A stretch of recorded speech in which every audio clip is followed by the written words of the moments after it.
Gram सभा बगना के जीतते हुए उम्मीदवार दिनेश चौहान।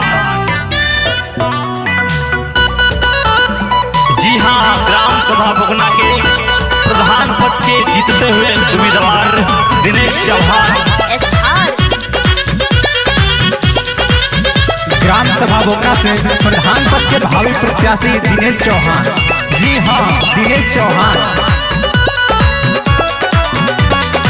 ग्राम सभा बोगना बा जिला गाजीपुर हो, प्यार दुलार चाही चाचा भरपूर हो चाचा।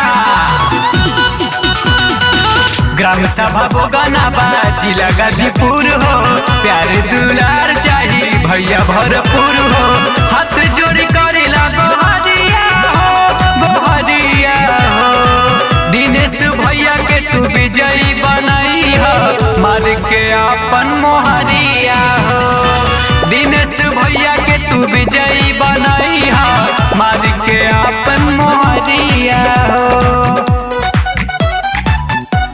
जी हां, ग्राम सभा बगना के प्रधान पद के जीतते हुए उम्मीदवार दिनेश चौहान।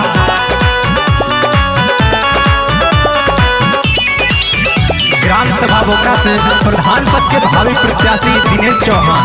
जी हां, दिनेश चौहान। चाहे गरीब हो चाहे अमीर हो, दिहे सबके दियाना।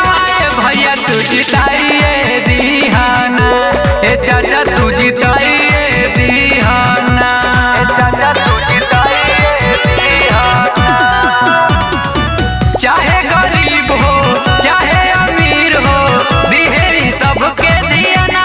ए चाचा तू जिताइए दिहाना, ई भैया के जिताइए दिहाना।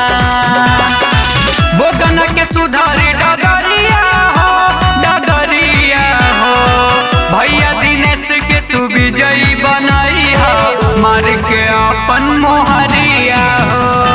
भैया दिनेश के तू विजयी बनाई हो, मार के अपन मोहरिया हो।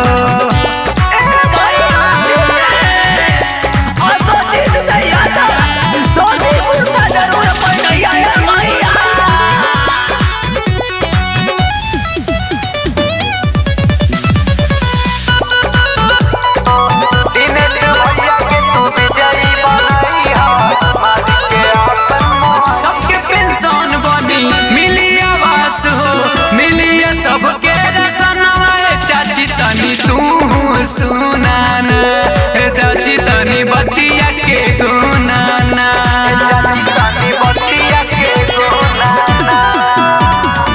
सबके पेंशन बनी मिली आवास हो, मिली सबके रसनवा भैया तनी तू सुनाना, चाचा तनी बतिया के गुनाना।